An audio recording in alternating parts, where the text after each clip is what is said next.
Hi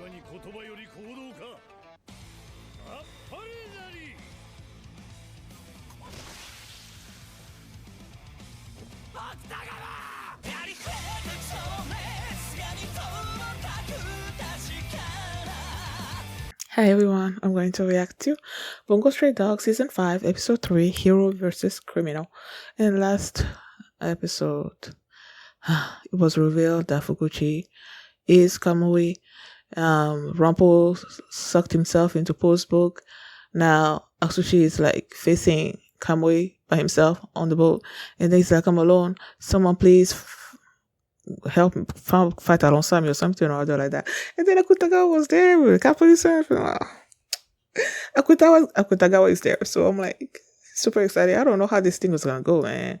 Because like, first of all, Kamui cut off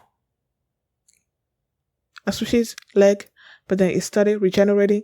But then still, I don't know. This guy's super strong, so I don't know how this is gonna go. So that's what happened last episode. And before we get into this one, if you guys have my reaction, please give it a thumbs up, subscribe, and please consider supporting my Patreon at patreon.com/feelme. And now let's start this episode, and here we go.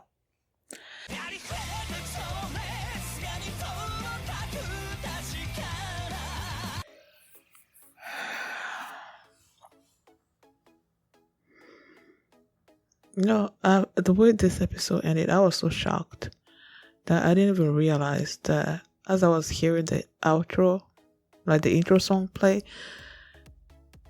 I didn't really even realize that there was no intro this episode. Like, what the heck? How are you supposed to defeat him? And I refuse to believe that Akutagawa is dead. Like,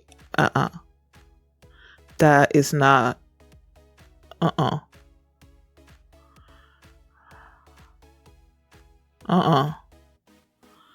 because he clearly severed his head at the end there.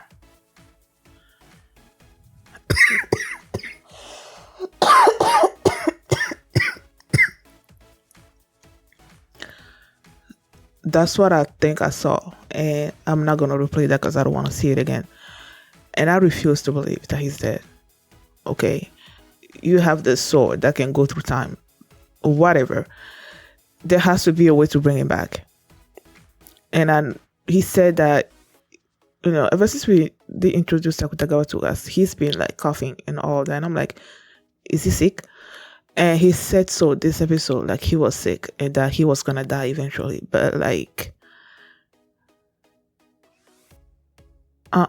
he's not dying this way. No.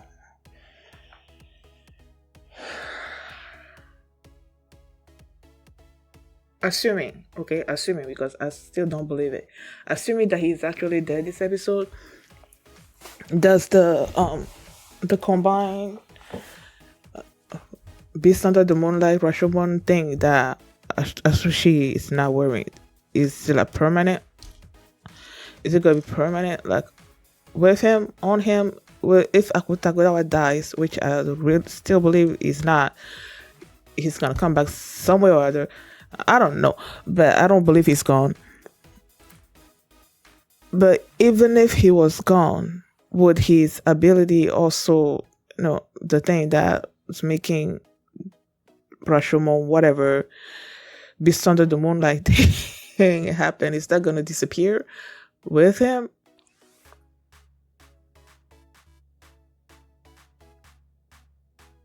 I was so excited last episode when she was like trying to reach out to anyone that could help. And then you see Akutagawa at the end there. I'm like, yay. I was so happy. And then this episode, he showed up in his full garment and all of that. Oh, and they showed us actually how he got it from Dazai. I was previously told that Dazai is the one that gave him, his coat and everything. But to actually get to see it, like, in this episode, it was really cool. So, he shows up and Asushi was like, what are you doing here? And all that. He's been on this journey or whatever Dazai called him out. Oh, you see, I, I absolutely love how much he loves Dazai, basically, because anytime Dazai calls on him, he's gonna run. He's gonna get there like as quickly as possible. You see him like run to their meeting, and they're like, it was 2 days before the Angel of Decay thing happened, you know, and Akutagawa, Dazai is like, he wants him to just basically be his eyes, gather information, don't align himself with anybody, and all of that. And then at the right moment, when he sees a smoke signal or something to help the agency and Asushi, of course he doesn't want to help Asushi, but Dazai is the one that asked him. I believe Dazai asked him if he remembered they did the first man, and he's like, "Of course. If I forget anything else about my life, that day I'm never gonna forget." And basically was like, "Do you remember why he basically recruited him into the poor mafia?" And if I remember correctly, as Kutagawa was like, "Can you give me a purpose for my life or something or other like that?" And Dazai is like, "Yes." And I'm like, both you and Asushi have basically been dealing with the same thing. He's looking for a purpose to his life. Asushi was like, "I need a reason to keep living." That's basically the same thing, you know. So some ways you guys are really similar, but he doesn't want to accept it, you know. But since Dazai is the one that asked him for this, of course he's gonna go through with it, whether he wants to or not. Whether he likes it or not, he's gonna go through with it because it's Dazai that's asking. So of course he shows up and he was gonna help Asushi, and Asushi was like, "Why are you here? You should have, being that you've gathered these information or whatever, you should have just escaped and give that information to other people so they can find a way to stop this from happening or something or other like that." And he's like, "Nope." And then the engine blew up, and he's like, he blew up the engine, and now they're gonna be the only one on the ship. And Asushi was like, he was before Akutagawa showed up, he was like, he was lonely over here, but then now is Kamui himself, Fukuchi himself, that is alone. I'm like, I don't think that's gonna change anything. And then when Akutagawa told him about Dazai saying something about a smoke signal, I'm like, I remember the flare immediately, because when Rumple activated the flare, and then Akutagawa showed up, I'm like, wait, was he doing that for Akutagawa? Was he signaling Akutagawa? But it's not like he was in with the plan with Dazai, based on what Asushi said. It's not like him and Dazai like talked about this and was like, okay, if you are in this particular situation, I'm gonna need you to send a flare so that Akutagawa could see it and come to help. It wasn't that. Because of how smart, because of the kind of detective Rumple is, he figured it out that there's someone there that could help Asushi, and then he launched the flare himself. And I'm like, I love these people, man. So there they were. Atsushi's leg was still healing. Kutagawa told him that he was gonna basically be fighting Fukuchi, and so that he can give Atsushi time to heal and all of that. And he started fighting him, but at one point, he would have died. But then Atsushi showed up, and then they escaped sort of, and they were on the boat, and another person showed up, came out of the room because there was an alarm or something or other like that. Akutagawa squeezed him until he fell unconscious, and he told, at first she thought that he was going to kill him, but then Akutagawa was like, they made a promise 6 months ago that Akutagawa was not going to kill anybody until whatever they face each other again in battle and whatnot. So he didn't kill him. And Akutagawa said that he never goes back on a promise or something or other like that. That promise that they made. There was a point during the flashback with Akutagawa and Dazai, where Dazai was like, when he was telling Akutagawa to go help Asushi, and Dazai is like, you know why, don't you? And I'm like, why?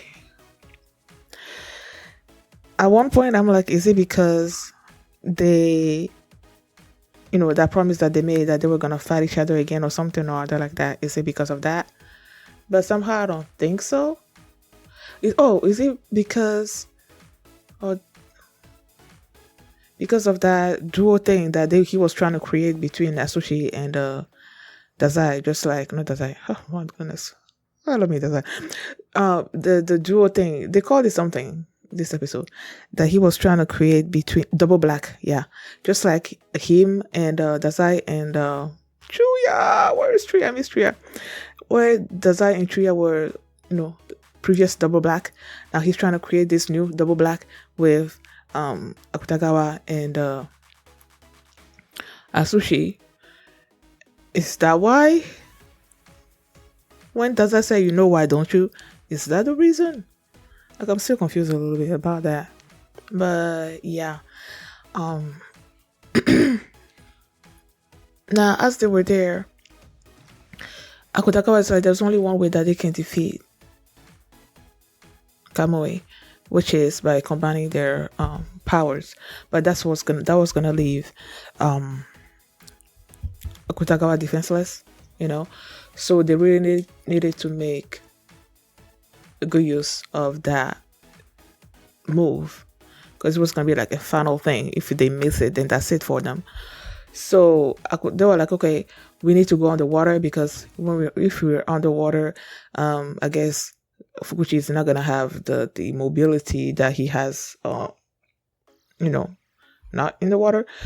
It will be, I guess, easier to attack him from behind. They were gonna use this ship to use as a diversion, and when Fukuchi was going after that ship, then they were gonna attack him from behind. But the guy was just waiting for them up there on the deck, and so they couldn't go anywhere. And then they started fighting basically individually, and Fukuchi were just telling them, if you're fighting individually, I'm just gonna kill you individually. And then he stabbed.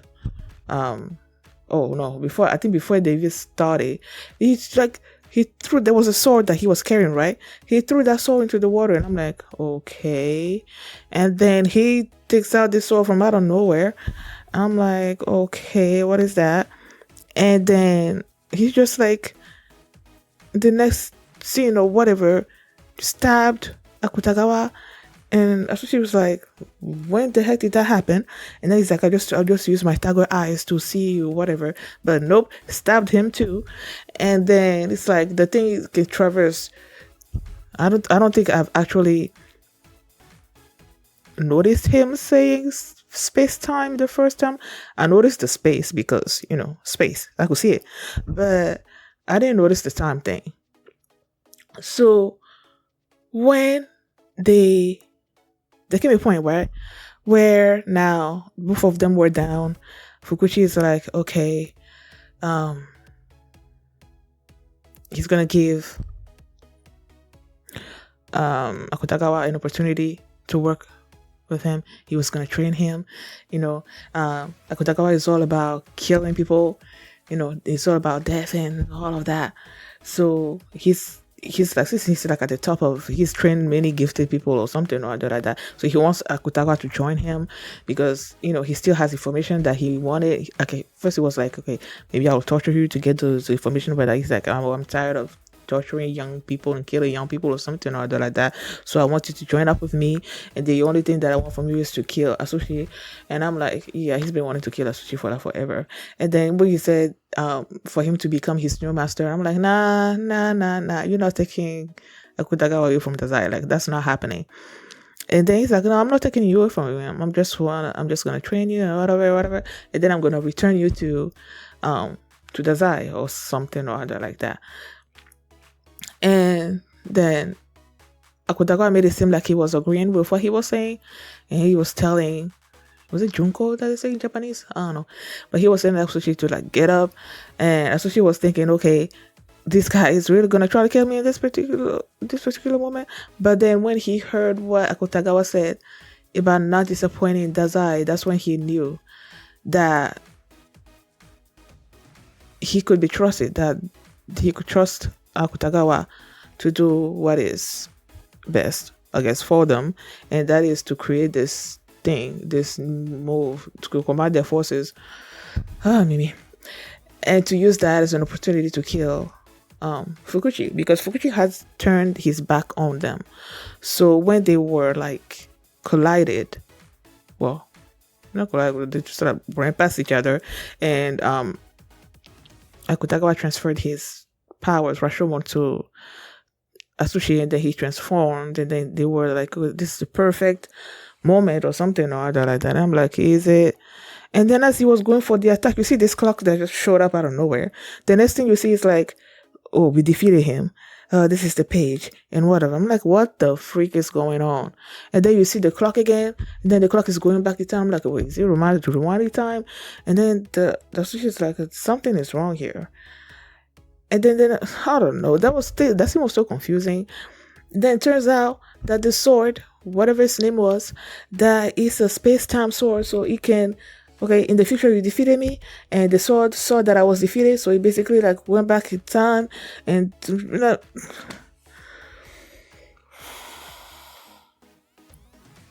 how are you supposed to defeat someone like that?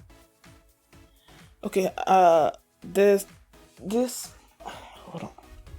So it's like each time he's defeated or whatever, he goes back in time and stop whatever it is that killed him from happening. Like they killed him with the claw, with hand claw thing or whatever, Rashomon hand or whatever. The guy goes back, cut off as she's saying. And now the second thing that they did was that Akutagawa opened up a hole in the floor, takes out a fire extinguisher, created this smoke barrier or whatever, used it to escape, and then the guy goes back in time again and like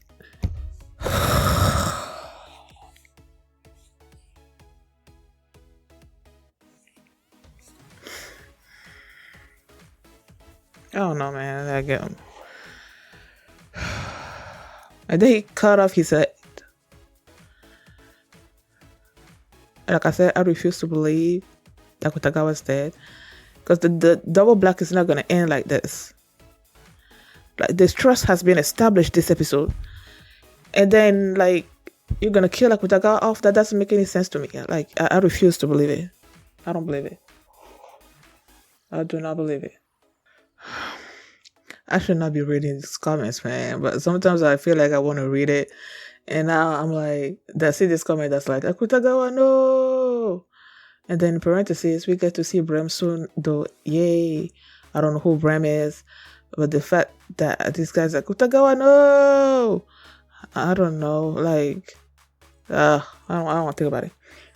Thank you guys for watching. And if you like this reaction, please give it a thumbs up, subscribe. And if you want to see my reaction to the next episode, you can do so by checking out my Patreon at patreon.com/feelmini. And you can also see the full length for this reaction there as well. So, thanks for watching, and I'll see you next time. As I'm saying my goodbyes, I keep replaying the head cutting of Akutagawa. I keep trying to push it back and not think that this is the end for him. But like, I don't know. We'll see. Bye. Apple drop beside the tree. Oh man, please.